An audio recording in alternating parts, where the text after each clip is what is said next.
ನಮಸ್ತೆ ಎಲ್ಲರಿಗೂ ಆವಿಷ್ಕಾರಕ್ಕೆ ಸ್ವಾಗತ. ಇವತ್ತಿನ ರೆಸಿಪಿ ಮೆಂತ್ಯ ಸೊಪ್ಪಿನ ಮಸಾಲೆ ಬಾತ್, ಮಸಾಲೆ ರೈಸ್ ಯಾವ ಥರ ಆದರೂ ಹೇಳ್ಬೋದು. ಇದನ್ನು ವಾಂಗಿಬಾತ್ ಪುಡಿ ಬಳಸಿ ಮಾಡ್ತಾ ಇರೋವಂಥದ್ದು. ತುಂಬ ಟೇಸ್ಟಿಯಾಗಿರುತ್ತೆ. ಲಂಚ್ ಬಾಕ್ಸ್ಗೆ ಬೆಸ್ಟ್ ರೆಸಿಪಿ ಇದು. ರಾತ್ರಿ ಊಟಕ್ಕಾಗಿರ್ಬೋದು, ಬ್ರೇಕ್ಫಾಸ್ಟ್ಗಾಗಿರ್ಬೋದು, ಯಾವ ಟೈಮಲ್ಲಿ ಮಾಡಿಕೊಂಡ್ರೂ ತುಂಬ ಚೆನ್ನಾಗಿರುತ್ತೆ. ಮನೆಗೆ ದಿಢೀರಂತ ಗೆಸ್ಟ್ ಬಂದಾಗ ಕೂಡ ವಾಂಗಿಬಾತ್ ಪೌಡರು, ಮೆಂತ್ಯ ಸೊಪ್ಪು ರೆಡಿ ಇದ್ದರೆ ಕ್ವಿಕ್ಕಾಗಿ ಮಾಡ್ಕೊಂಬಿಡೋ ಅಂಥ ಒಂದು ರೆಸಿಪಿ. ಇದಕ್ಕೆ ನಾನು ಒಂದು ದೊಡ್ಡ ಕಟ್ಟು ಮೆಂತ್ಯ ಸೊಪ್ಪನ್ನ ತೊಗೊಂಡು ಚೆನ್ನಾಗಿ ತೊಳೆದ್ಬಿಟ್ಟು ನೀರೆಲ್ಲ ಸೋರಿದ ಮೇಲೆ ಸಣ್ಣದಾಗಿ ಹಚ್ಚಿ ತೊಗೊಳ್ತಾ ಇದ್ದೀನಿ. ದೊಡ್ಡದಾಗಿ ಹಚ್ಚಬಾರ್ದು, ಸಾಧ್ಯವಾದಷ್ಟು ಸಣ್ಣದಾಗಿ ಈ ರೀತಿ ಹಚ್ಚಬೇಕು.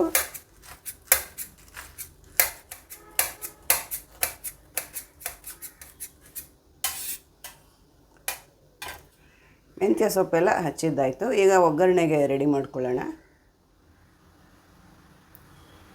ಕಡಾಯಿನಲ್ಲಿ ಸ್ವಲ್ಪ ಎಣ್ಣೆ ಹಾಕ್ಕೊಂಡಿದ್ದೀನಿ. ಸಾಸಿವೆ, ಉದ್ದಿನಬೇಳೆ, ಕಡಲೆಬೇಳೆ ಎರಡು ಒಂದೊಂದು ಸ್ಪೂನಷ್ಟು,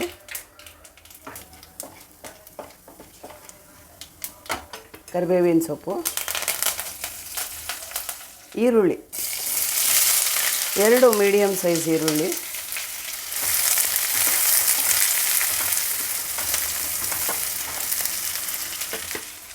ಸ್ವಲ್ಪ ಹಿಂಗು,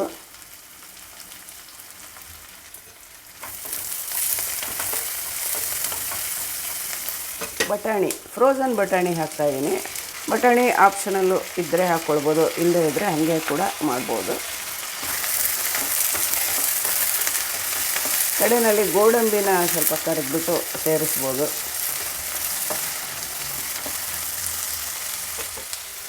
ಈಗ ಹಚ್ಚಿಟ್ಕೊಂಡಿರೋ ಮೆಂತ್ಯ ಸೊಪ್ಪನ್ನ ಇದರಲ್ಲಿ ಹಾಕ್ತಾಯಿದ್ದೀನಿ.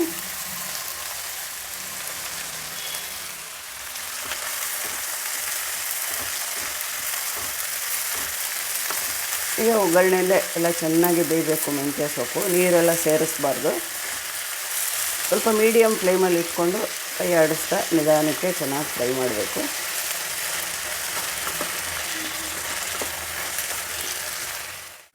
ಮೆಂತ್ಯ ಸೊಪ್ಪು ತುಂಬ ಘಮ ಅಂತ ಒಳ್ಳೆ ಸುವಾಸನೆ ಬರ್ತಾಯಿದೆ. ಈಗ ಎಣ್ಣೆನೂ ಬಿಟ್ಕೊಳ್ತಾ ಇದೆ ನೋಡಿ. ಈಗ ಪೂರ್ತಿ ಉರಿ ಕಡಿಮೆ ಮಾಡಿಬಿಟ್ಟು ಎಲ್ಲ ಸಾಮಗ್ರಿಗಳನ್ನು ಇದರಲ್ಲಿ ಹಾಕ್ತಾ ಹೋಗೋಣ. ಮೊದಲಿಗೆ ವಾಂಗಿಬಾತ್ ಪುಡಿ 2 ಸ್ಪೂನಷ್ಟು ವಾಂಗಿಬಾತ್ ಪುಡಿ ಹಾಕ್ತಾಯಿದ್ದೀನಿ. ಸ್ವಲ್ಪ ಖಾರದ ಪುಡಿ ಹಾಕ್ತೀನಿ. ಸಾರಿನ ಖಾರದ ಪುಡಿ ಹಾಕಿದ್ರೆ ಅದರಲ್ಲಿ ಎಲ್ಲ ಅಂಶನೂ ಸೇರುತ್ತಲ್ಲ, ತುಂಬ ವಿಶೇಷವಾದ ರುಚಿ ಕೊಡುತ್ತೆ. ಇಲ್ಲ ಖಾರದ ಪುಡಿ ಇಷ್ಟ ಇಲ್ಲ ಅಂತಂದರೆ ಖಾರದ ಪುಡಿ ಕೂಡ ಹಾಕ್ಕೊಳ್ಬೋದು. ಈಗ ಸ್ವಲ್ಪ ಹುಣಸೆ ರಸ ಹಾಕ್ತಾಯಿದ್ದೀನಿ. ನಿಂಬೆಹಣ್ಣು ಹಾಕ್ಕೋಬೋದು. ಹುಣಸೆ ರಸ ಹಾಕಿದ್ರೆ ಟೇಸ್ಟು ತುಂಬ ಚೆನ್ನಾಗಿರುತ್ತೆ. ಉಪ್ಪು 2 ಸ್ಪೂನ್ ಉಪ್ಪು ಹಾಕಿರ್ತೀನಿ. ಅನ್ನ ಕಲಿಸುವಾಗ ಉಪ್ಪು ರುಚಿ ನೋಡಿಬಿಟ್ಟು ಉಪ್ಪು ಬೇಕು ಅಂತಂದರೆ ಹಾಕ್ಕೋಬೋದು. ಈಗ ಕಡಿಮೆ ಉರಿ ಇಟ್ಕೊಂಡು ಸ್ವಲ್ಪ ಹುರಿಬೇಕು.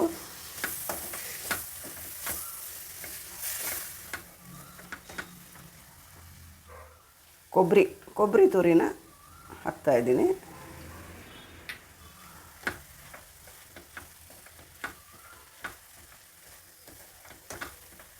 ಇದರಲ್ಲೇ ಹಾಕ್ಬಿಟ್ಟು ಸ್ವಲ್ಪ ಹೊತ್ತು ಹುರಿಯೋದ್ರಿಂದ ಕೊಬ್ಬರಿ ತುರಿನ ಮೊದಲೇ ಬಿಸಿ ಮಾಡಿಕೊಳ್ಬೇಕು ಅಂತ ಏನಿಲ್ಲ. ಇದನ್ನು ಈಗ ಕೈ ಬಿಡದೇನೆ ತಳ ಹಿಡಿದೇ ಇರೋಂಗೆ ಕೈ ಆಡಿಸ್ತಾ ಇರಬೇಕು. ಸ್ವಲ್ಪ ನೀರಿನಂಶ ಏನೇ ಇದ್ದರೂ ಇದೆಲ್ಲ ಹೀರ್ಕೊಂಡ್ಮೇಲೆ ಗೊಜ್ಜು ರೆಡಿ ಆಯಿತು ಅಂತ ಇಲ್ಲೂ ಎಣ್ಣೆ ಬಿಡೋದಕ್ಕೆ ಶುರುವಾಗುತ್ತೆ. ಆವಾಗ ಆಗಿದೆ ಅಂತ. ಈ ಗೊಜ್ಜನ್ನ 1 ತಿಂಗಳವರೆಗೂ ಫ್ರಿಡ್ಜಲ್ಲಿ ಸ್ಟೋರ್ ಮಾಡ್ಕೊಳ್ಬೋದು. ಬೇಕಾದಾಗ ಅನ್ನ ಕಲಿಸ್ಕೊಳ್ಬೋದು. ಎಲ್ಲಿಗಾದರೂ ಕ್ಯಾರಿ ಮಾಡಬೇಕು ಅಂತ ಆದರೆ ಅನ್ನನ ಬಿಸಿ ಮಾಡ್ಬೋದು. ಗೊಜ್ಜು ಹಾಕಿ ಅನ್ನ ಬಿಸಿ ಮಾಡಿದ್ರೆ ಎಷ್ಟೊತ್ತಾದರೂ ಕೆಡಲ್ಲ, ಚೆನ್ನಾಗಿರುತ್ತೆ.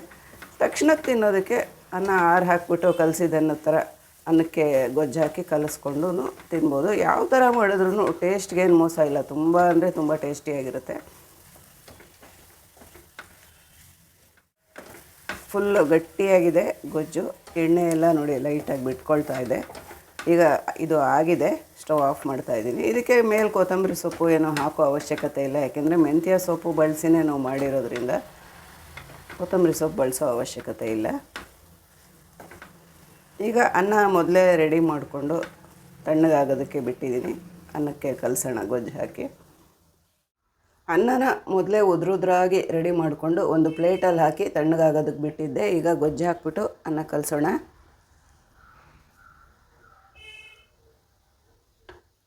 ಬೇಕಂದರೆ ಉಪ್ಪು ಮೇಲೆ ಹಾಕ್ಕೊಂಡು ಕಲಿಸ್ಬೋದು. ರುಚಿ ನೋಡಿಬಿಟ್ಟು ಉಪ್ಪು ಬೇಕು ಅನಿಸಿದ್ರೆ ಹಾಕ್ಕೋಬೋದು.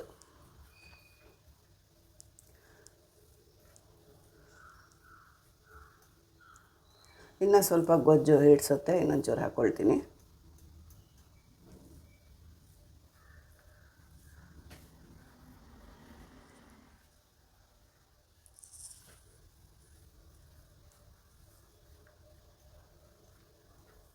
ಇನ್ನೊಂಚೂರು ಗೊಜ್ಜು ಬೇಕು ಅನ್ನಿಸ್ತು ಹಾಕ್ಕೊಂಡಿದ್ದೀನಿ. ಇನ್ನೊಂದು ಅರ್ಧ ಟೀ ಸ್ಪೂನಷ್ಟು ಉಪ್ಪು ಹಾಕಿ ಕಲಿಸ್ತಾ ಇದ್ದೀನಿ. ಹೀಗೆ ರುಚಿ ನೋಡಿಕೊಂಡು ಹದವಾಗಿ ಕಲಿಸಿದ್ರೆ ತುಂಬ ಚೆನ್ನಾಗಿರುತ್ತೆ. ಕಲಿಸುವಾಗ ಸ್ವಲ್ಪ ಸ್ಟ್ರಾಂಗಾಗಿ ಕಲಿಸ್ಬೇಕು. ಒಂದು ಅರ್ಧ ಗಂಟೆ ಕಾಲು ಗಂಟೆ ಆದಮೇಲೆ ಸಪ್ಪೆ ಆಗುತ್ತೆ. ಹಾಗಾಗಿ ಕಲಿಸುವಾಗಲೇ ಸಪ್ಪೆ ಕಲಿಸ್ಬಿಟ್ರೆ ತಿನ್ನುವಾಗ ಅಷ್ಟೊಂದು ಚೆನ್ನಾಗಿರಲ್ಲ. ಒಂಚೂರು ಸ್ಟ್ರಾಂಗಾಗಿ ಕಲಿಸಿರಬೇಕು. ಯಾವುದೇ ಕಲಿಸಿದ್ದನ್ನೂ ಅಷ್ಟೇ ತಕ್ಷಣಕ್ಕೆ ಸ್ವಲ್ಪ ಸ್ಟ್ರಾಂಗ್ ಅನಿಸುತ್ತೆ, ಆಮೇಲೆ ತುಂಬ ಸಪ್ಪೆ ಆಗಿಬಿಡುತ್ತೆ.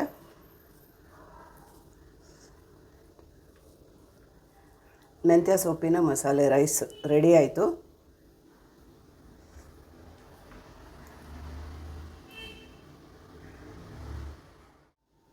ಮೆಂತ್ಯ ಸೊಪ್ಪಿನ ಬಾತ್ ಬ್ರೇಕ್ಫಾಸ್ಟ್ಗೆ, ಲಂಚ್ ಬಾಕ್ಸ್ಗೆ, ಗೆಸ್ಟ್ ಬಂದಾಗ ಮಾಡೋದಕ್ಕೆ, ಯಾವ ಟೈಮಲ್ಲಿ ಮಾಡೋದಕ್ಕೂ ತುಂಬ ಟೇಸ್ಟಿಯಾಗಿರುವಂಥ ಒಂದು ರೆಸಿಪಿ. ಎಷ್ಟೋ ಜನಕ್ಕೆ ವಾಂಗಿಬಾತ್ ಮಸಾಲೆ ಇಷ್ಟ ಆಗುತ್ತೆ, ಆದರೆ ಬದನೆಕಾಯಿ ಸೇರಲ್ಲ. ಅಂಥವರು ಇದನ್ನು ಬಳಸಿ, ಮೆಂತ್ಯ ಸೊಪ್ಪನ್ನು ಬಳಸಿ ಈ ಥರ ಒಂದು ಬಾತ್ ಮಾಡ್ಕೊಳ್ಬೋದು. ಸಬ್ಸಿಗೆ ಸೊಪ್ಪನ್ನು ಬಳಸಿ ಕೂಡ ಈ ಥರ ಬಾತ್ನ ಮಾಡ್ಕೊಳ್ಬೋದು. ಆವಿಷ್ಕಾರದಲ್ಲಿ ಅದನ್ನು ಮಾಡಿ ತೋರಿಸಿದ್ದೆ. ಲಿಂಕ್ನ ಡಿಸ್ಕ್ರಿಪ್ಷನ್ ಬಾಕ್ಸಲ್ಲಿ ಹಾಕಿರ್ತೀನಿ, ಬೇಕು ಅಂದರೆ ಚೆಕ್ ಮಾಡ್ಕೊಳ್ಳಿ. ಹೇಗನ್ನಿಸ್ತು ಅಂತ ಒಂದು ಕಾಮೆಂಟ್ ಮಾಡಿ ತಿಳಿಸಿ ಈ ರೆಸಿಪಿ ಬಗ್ಗೆ.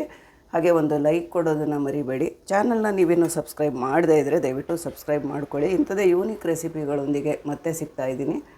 ಧನ್ಯವಾದಗಳು.